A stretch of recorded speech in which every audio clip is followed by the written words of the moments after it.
7일 대한축구협회는 홍 감독을 차기 축구대표팀 감독으로 내정했다고 밝혔습니다. 2013-2014년 대표팀을 이끌며 브라질 월드컵에 나섰던 홍 감독은 이로써 10년 만에 대표팀 사령탑으로 복귀하게 됐는데요. 최근까지 새 사령탑을 찾지 못해 지난 3월에는 황선홍 감독, 6월에는 김도훈 감독이 임시로 지휘봉을 잡고 대표팀을 이끄는 총극이 펼쳐지기도 했었습니다. 이후에도 홍 감독은 계속해서 감독 후보군에 오르내렸지만 명확히 거절 의사를 표했었는데요. 최근에는 전임 감독이었던 클린스만 감독 사퇴를 거론하며 클린스만 감독을 뽑을 때까지 전체 과정과 그 이후 일어났던 일을 생각해보면 대한축구협회가 과연 얼마나 학습이 된 상태인지 묻고 싶다며 축구협회를 작심 비판하기까지 했습니다. 그러나 최근 외국인 감독 후보 면접을 위해 유럽으로 출국했던 이임생 기술이사가 귀국한 뒤 홍 감독과 차기 감독 선임에 대한 의견을 나눴는데요. 결국 고민 끝에 홍 감독이 대표팀 제안을 승낙했습니다. 홍 감독은 선수로서도 감독으로서도 한국 축구 레전드인데요.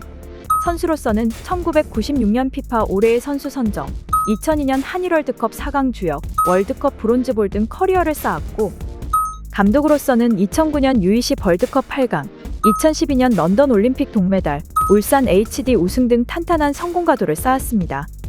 하지만 2014년 러시아 월드컵 때 조별리그 탈락과 더불어 인맥축구, 땅 매입 논란, 음주 감호 회식 등 여러 논란이 발생한 끝에 감독직을 사퇴했었는데요. 이번에 다시 국가대표팀에 부임하게 되면서 과거의 실패를 만회할 수 있는 기회를 얻게 되었습니다. 기회를 얻게 된 배경에는 홍 감독 특유의 카리스마와 선수단을 장악하고 단합시키는 팀 관리 능력이 최고 장점으로 꼽히는데요.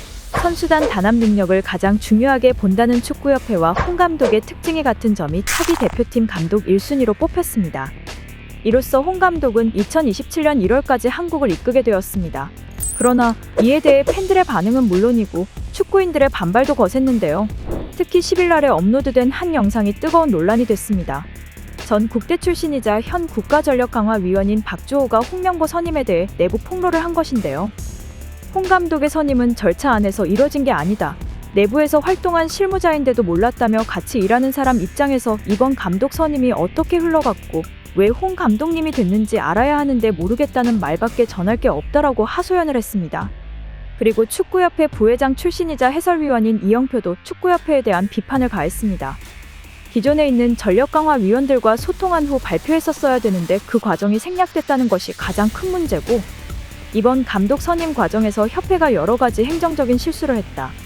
실수가 반복되면 실력이 될 수도 있다며 전체적인 변화가 필요할 것 같다라고 말했습니다.